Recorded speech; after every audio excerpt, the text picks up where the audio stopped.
Sorry to be the bearer of bad news, but your 401k provider is not acting in your best interest. Instead, their fiduciary obligation is to the plan sponsor, i.e. your employer.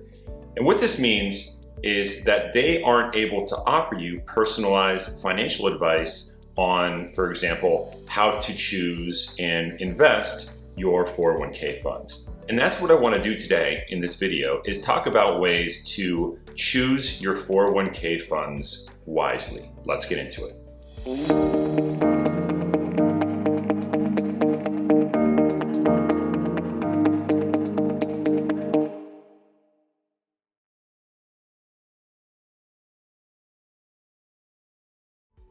Welcome back to another video from One Up Financial. I am your host, Eric Persagna, CPA, Certified Financial Planner, here to help you increase your income, reduce your taxes, and invest smarter. And as I said, today I want to talk about 401k plans, specifically how to choose your investment funds wisely. And as I stated, your 401k provider is really not going to help you with this process. I mean, they will to some extent, right? You might meet with your plan representative maybe once, possibly twice throughout the year, but they are legally not able to offer you personalized financial advice. They're not going to tell you to invest a percentage of your money in this fund or that fund.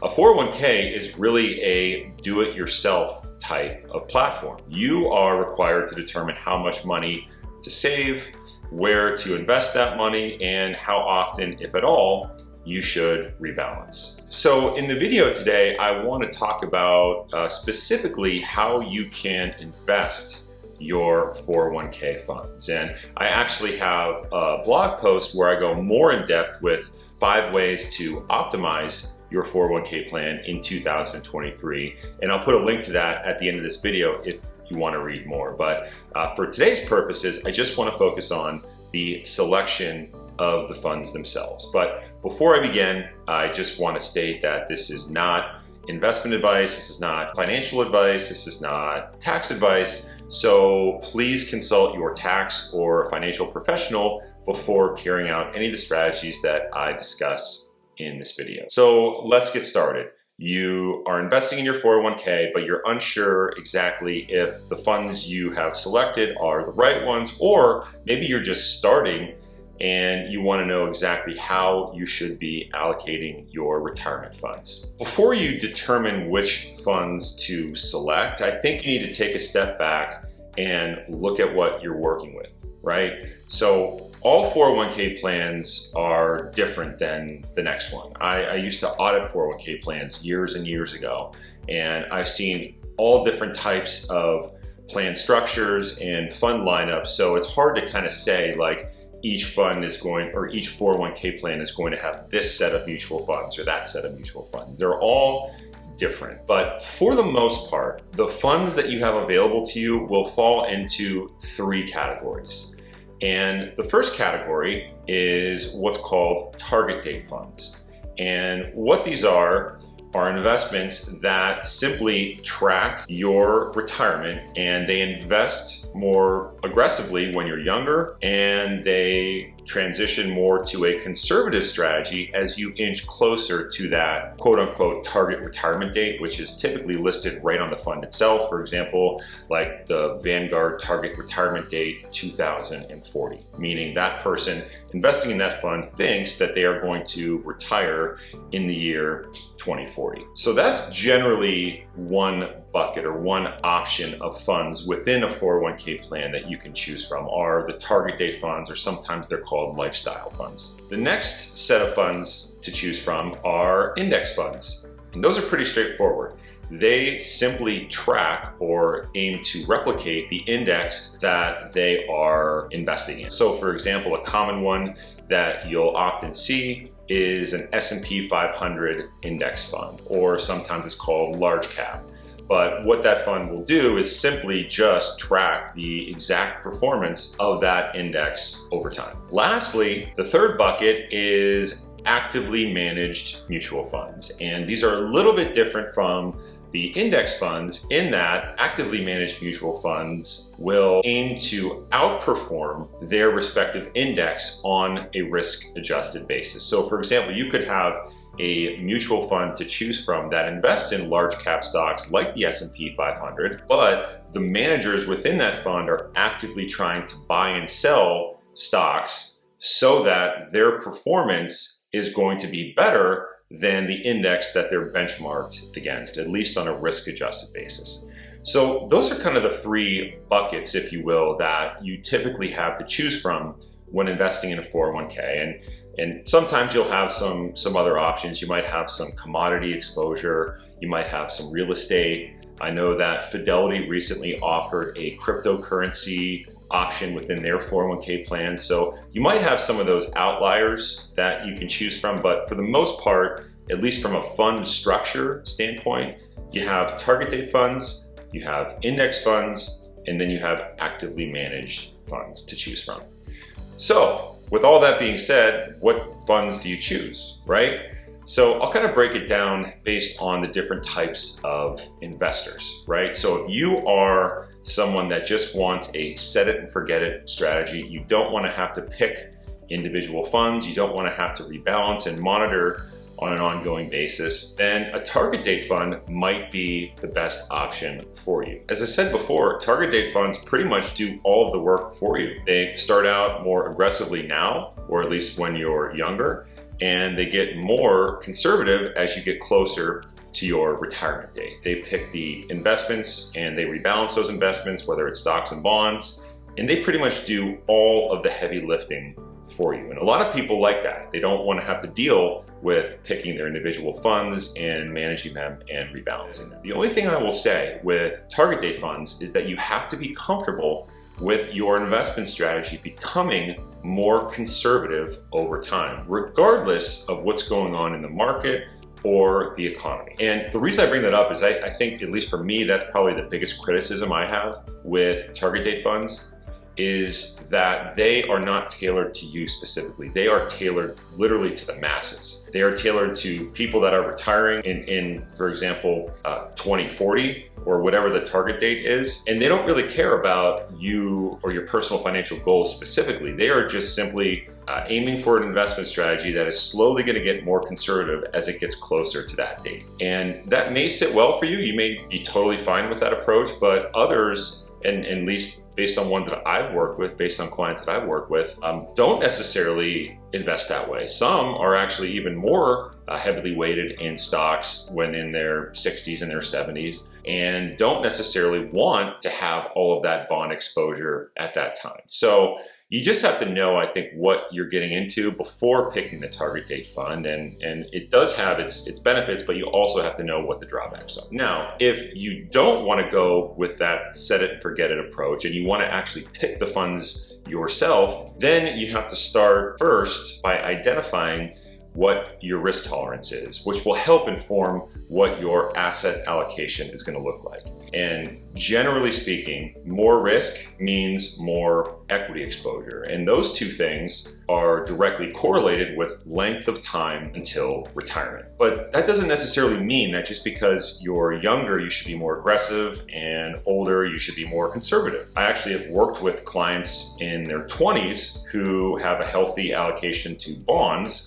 And as I said before, I even have clients in their 60s and 70s that have 70 to 80%, sometimes even more, in stocks. So you first, before you pick any funds, you have to establish an asset allocation. You have to know what your risk tolerance is, and you have to take those things like time horizon until retirement into consideration before establishing what specific funds you're going to invest in. So once you've established your risk tolerance and you have your asset allocation down, then it's time to actually pick or invest in the funds. And what you want to do next is make sure that your approach to picking the funds to fill those different buckets, if you will. So let's say, for example, you are 80% in stock and 20% in bonds. Well, you have to pick the funds to fill that 80% bucket, and then you have to pick the funds to fill the 20% bucket. So when you're selecting those funds, you want to make sure that you're being diversified. And that pretty much just means not investing solely in, for example, the S&P 500 for your stock allocation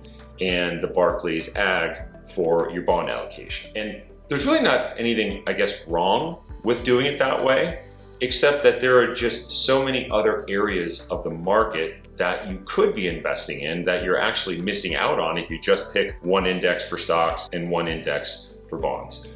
For example, there are mid-sized companies, so mid-cap stocks.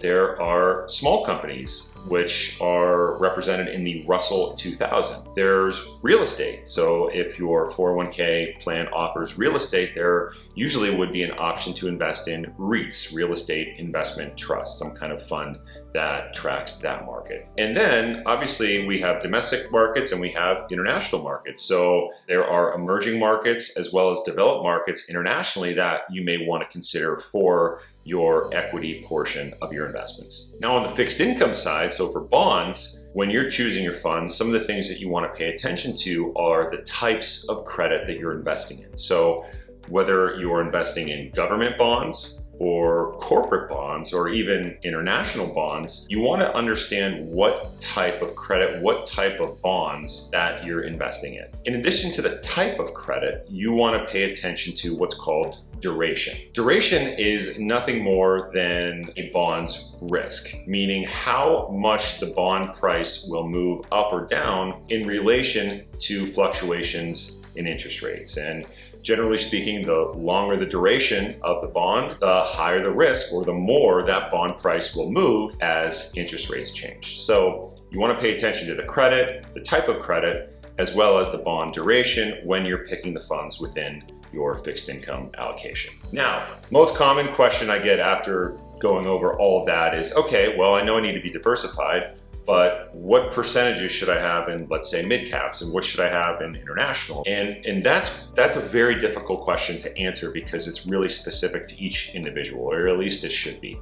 And without knowing what your fund lineup is or your specific risk tolerance, your goals and objectives, it's really hard to kind of pinpoint and say, well, you should have 38% international, the rest should be in domestic stocks, and then all bonds should be in government. It's hard to kind of determine what the appropriate or optimal allocation is. I would say that, at least based on my experience, a lot of the 401k providers through their online portal offer pretty nice tools to help walk you through the fund selection process and then give you kind of a recommended percentage allocation to each of those funds. They might even give you a model that you can kind of follow and then adjust your percentage allocations accordingly. So again, there's really no specific answer to that. It's really based on you as the individual and the funds that you have to choose from. But I would say do your best to use the tools that you have within your 401k plan, within your online portal, to help you determine what allocation is best fit for you. So when you choose your mutual funds within your 401k plan, you obviously want to make sure that you're being diversified, at least as much as you can with what you have to work with. But you also, and this point is really, I think, critical, you also want to make sure that your costs are as low as possible. And each fund that you invest in within your 401k plan will have an internal cost to it, and it's called an expense ratio. And this information will be made available to you. You'll be able to go on and log in to look at all the funds that you have and look at how much each one of them will cost you every year. And that's actually a very critical element in determining which funds to choose, because some mutual funds within a 401k plan can actually be incredibly high from a cost perspective. In looking at the hierarchy of fund costs within a 401k plan, it generally starts with the lowest fund, the lowest cost funds being the index funds, right? There's really not too much additional expense that the funds need to charge because they're simply replicating an index. So generally speaking, those funds are going to be the lowest cost. Then, and again, it all depends on the type of funds that you have and the fund families, but the higher cost funds are typically going to be the actively managed mutual funds, and even in some cases, the target date funds. Now, if you go with Vanguard or a fund family like that has marketed themselves as being the low cost provider, then your fees generally shouldn't be too high within the target date funds. But I have seen some that are close to 1%, which if you're looking at it from a fund perspective, that is more so on the high side. Now, actively managed funds can range anywhere from 0.1% to over 1% for an actively managed mutual fund. And I won't go into the whole debate on active versus passive.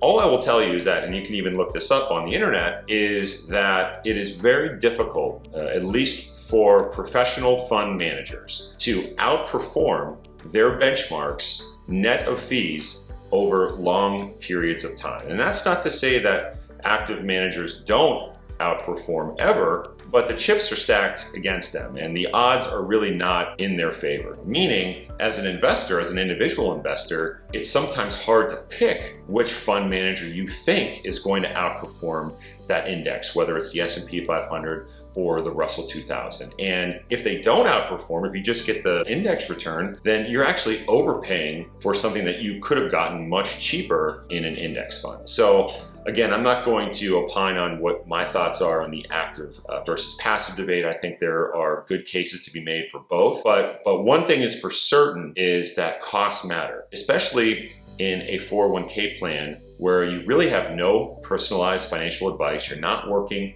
with a financial advisor and you're paying fees to pretty much invest yourself, to do it all yourself.